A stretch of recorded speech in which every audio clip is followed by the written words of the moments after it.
హైదరాబాద్లోని నాగోల్ మెట్రో స్టేషన్లో free parking ఎత్తివేత ఆందోళనకు దారితీసింది. మెట్రో స్టేషన్ పార్కింగ్ నిర్వాహకులపై వాహనదారులు తిరగబడ్డారు. ఉచిత పార్కింగ్ స్థలంలో పెయిడ్ పార్కింగ్ బోర్డు దర్శనమివ్వడంతో వాహనదారులు షాక్కు గురయ్యారు. పెయిడ్ డబ్బులు కూడా పార్క్ హైదరాబాద్ అనే యాప్ నుంచి కట్టాలని కండిషన్ పెట్టారు. కానీ ఆ యాప్ ప్లే స్టోర్ నుంచి డౌన్లోడ్ కాకపోవడంతో ఆందోళనకు దిగారు. అసలే ఆఫీసులకు టైం అయిపోవడం, ఫ్రీ పార్కింగ్ తీసివేయడంతో నిర్వాహకులతో గొడవకు దిగారు.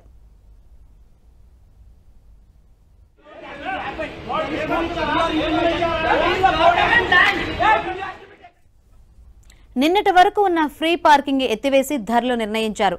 బైకులు మినిమం 2 గంటల వరకు పార్క్ చేస్తే 10 రూపాయలుగా, 8 గంటల వరకు 25 రూపాయలుగా, 12 గంటల వరకు 40 రూపాయలుగా, ప్రతి అదనపు గంటకు 5 రూపాయలు చెల్లించాలని బోర్డు ఏర్పాటు చేశారు. అలాగే కార్లకు మినిమం 2 గంటల వరకు పార్క్ చేస్తే 30 రూపాయలు, 8 గంటల వరకు 75 రూపాయలుగా, 12 గంటల వరకు 120 రూపాయలు, అదనపు గంటకు 15 రూపాయల చొప్పున ధరలు నిర్ణయించారు. ఇప్పటికే మెట్రో టికెట్ల రేటు అధికంగా పెంచి ఇప్పుడు పార్కింగ్ కూడా డబ్బులు వసూలు చేస్తుండటంతో వాహనదారులు ఆగ్రహం వ్యక్తం చేస్తున్నారు.